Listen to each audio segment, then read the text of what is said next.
అంటే ఎట్లా ఇప్పుడు కేటీఆర్ తో డైరెక్ట్ సిట్టింగా? డైరెక్ట్ ఉంటాయి ఎక్కడన్నా, డైరెక్ట్ ఉంటే దొరికిపోతారు. డైరెక్ట్ ఎక్కడా ఉండదు. వీళ్ళకి కావాల్సిన మనుషులు ఉన్నారు కదా. ఇప్పుడు మనం చెప్పుకునే వాళ్ళు ఉన్నారు కదా, అతిరేత మహారథులు నవీన్ మిట్టల్ కావచ్చు, జయేష్ రంజన్ కావచ్చు, సోమేష్ కుమార్ కావచ్చు, ఇంకా ఇట్లా ఉన్నారు కదా. వీళ్ళందరూ ఇక్కడ సర్దడానికే ఉన్నారు. లేకపోతే ఎందుకున్నారు వీళ్ళు? ఏం అవసరం వీళ్ళది? ఇలా మన గొప్ప పనులు చేయడానికి ఉన్నారా?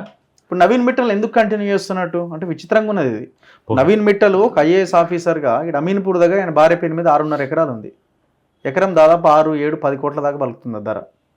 సరే ఆయన ఉన్నప్పుడు కూడా 4-5 కోట్లు ఉండేదట మినిమం. వక్కాడుపల్లి ఏదో విలేజ్ ఉంది ఇక్కడ మన అమీన్పూర్ పటాన్ చెరువు దగ్గర. ఒక ఐఏఎస్ ఆఫీసర్ అంత సంపాదించగలుగుతాడా? వీళ్ళ మధ్య అందరికీ రహస్య ఒప్పందాలు ఉన్నాయి. ఈ ఐఏఎస్లని ఐపీఎస్లని వీళ్ళంతా కూడా వాళ్ళ ఇళ్లలో పెద్ద జీతగాళ్ళ లెక్క పెట్టుకున్నారు. వీళ్ళైన గత ప్రభుత్వం అట్లా చేసింది, ఈ ప్రభుత్వం కూడా ఈ పనికి మాలోలం పెట్టి ఇంకా పాలు అవుతా ఉన్నది. మనం కేటీఆర్ తో డీల్ సెట్ అని క్వశ్చన్ మార్క్ పెట్టుకోవాలనా లేకపోతే స్టేట్మెంట్ అయినా డైరెక్ట్ మీరు ఇచ్చేది? ఒప్పందమే అంటే డైరెక్టే అంతే. మరి ఇంకేమైనా ఉన్నదా? కాదని చెప్పమన్నాడు చూద్దాం. కాదని చెప్తే ఇప్పుడు వాళ్ళే బయట పెట్టడానికి సిద్ధం. వీళ్ళు ఏదో అనుకుంటాను కానీ వీళ్ళు కొద్ది రోజులు పోతే వాళ్ళే బయట పెడతారు.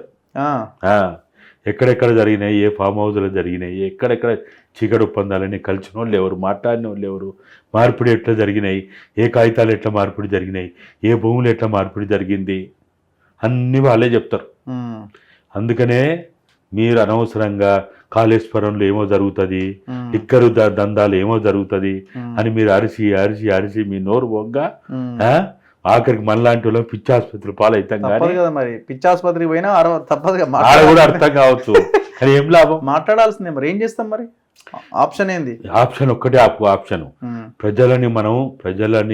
ప్రజలని నమ్ముకోవాలి కానీ వీళ్ళని నమ్ముకోవద్దు. మనం నా పాయింట్, రాహుల్ గాంధీ స్టేట్మెంట్ ఇచ్చిండండి. ఇప్పుడు ఇక్కడ ఉన్న నాయకులు కాదు కదా. రాహుల్ గాంధీ ఏమైనా స్టేట్మెంట్ ఇచ్చిండు?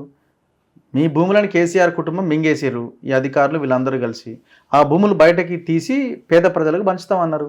మరి ఆయన స్టేట్మెంట్ కూడా వాల్యూ లేదా? ఏముంటుంది? ఏం వాల్యూ ఏమన్నా చెప్పండి, ఉంటుందా?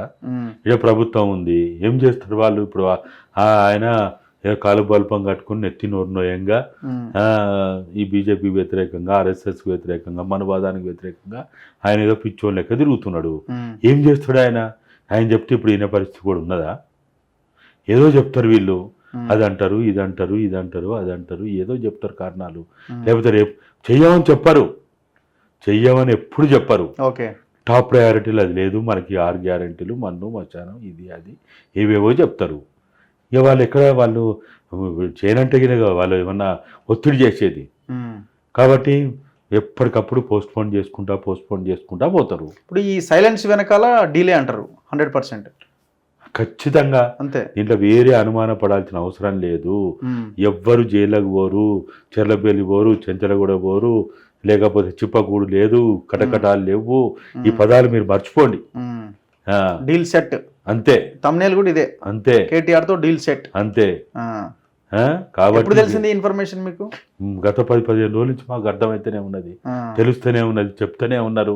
అటోళ్ళు చెప్తాను, ఇటోళ్ళు వీళ్ళు ఏమనుకుంటారు అంటే మా విషయాలు ఎవ్వరికి బయటికి పోవు, ఎవ్వరికి తెలియదు అని అనుకుంటారు. ఏదో శాస్త్రం చెప్తారు కదా, పిల్లి పాలు తాగుతారు. ఇప్పుడు ధరణి దీని పేరుతో పెద్ద ఎత్తున ప్రజల భూములంతా ఆగమైనాయి కదా, మరి ఎట్లా ఈ వ్యవహారం? మీ ధరణిని ఏమైనా చేస్తారనుకుంటారా మీరు? ఏమి చేయరు, ఏమి చేయరు. లక్షల అప్లికేషన్లు ఉన్నాయి. అంటే కొన్ని అప్లికేషన్లు ఏవో పరిష్కరించి ఈ హైదరాబాద్ చుట్టుపక్కల ఉన్న భూములు లేపేస్తారు. వీళ్ళు చెప్తున్నది, వీళ్ళు చేస్తున్నది ఏది కూడా అవినీతి మీద, అక్రమాల మీద, లేకపోతే వాళ్ళ యొక్క అనేక రకాలైన కుంభకోణాల మీద వీళ్ళు ఏమీ చెయ్యరు. అటువంటి మనంలో లేనిపోయిన ప్రజలకు ఇంకా ఆశలు పెట్టి పెట్టి పెట్టి వాళ్ళని భ్రమల్లో ఉంచి మనం అనవసరంగా రేపు తెలంగాణ ఇచ్చి వెనక్కి తీసుకుంటే గుండెకి చచ్చినట్టే ఉంటుంది. ఇది కూడా పిచ్చులేసిపోతాం, మెంటల్ అవుతాం మనం కూడా. కాబట్టి మనం ప్రశాంతంగా ఉండాలి.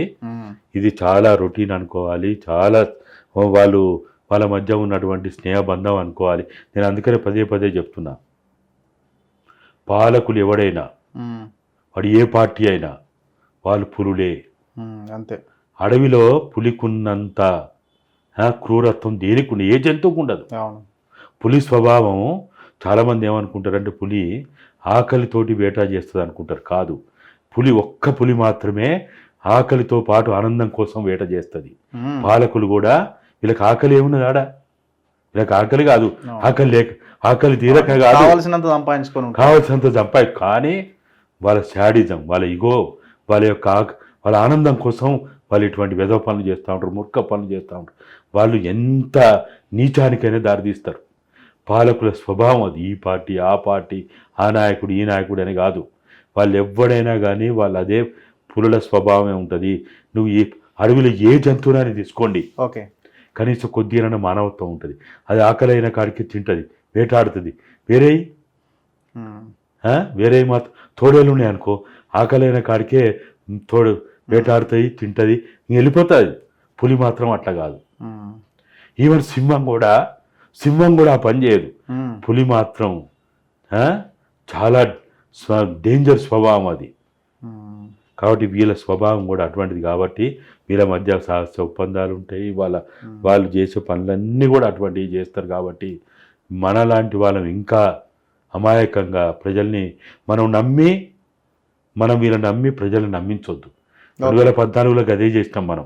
ప్రభుత్వం వచ్చిన తర్వాత మనం మనకి ఎప్పుడైతే మల్లన్న సాగర్ విషయం మొదలైనప్పుడు కాదు, మరి ఇవన్నీ జరిగినప్పుడు మీరు మీ హైకమాండ్కి చెప్పొచ్చు కదా.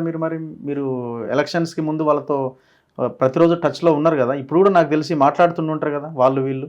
మేము ఇప్పటికి కూడా చెప్తున్నాం, వాస్తవాలు చెప్తున్నాం, విషయాలు చెప్తున్నాం. వాళ్ళకి పోవాల్సింది అయితే వాళ్ళకి ఏమున్నది, వాళ్ళ కప్పం కట్టేది వాళ్ళకు ఉంటుంది అంతే. ఇప్పుడు ఉన్నది ఏంది, కాంగ్రెస్ పార్టీకి 2 రాష్ట్రాలు, ఒకటి కర్ణాటక, ఒకటి ఇది. ఆ హిమాచల్ ఏముంటుంది ఆడ, వచ్చేది ఏమున్నది, ఇంకా అవసరమైతే ఉల్టా ఇయ్యాల. కాబట్టి వాళ్ళ అవసరాలు వాళ్ళకు ఉంటాయి. మనం ఈ అవినీతి, ఈ దోపిడీ, ఈ అక్రమాలు, ఈ దౌర్జన్యాలు, ఈ అప్రజాస్వామిక పాలన పోవాలనే సదుద్దేశంతో మనం ఈ పని చేసినాం.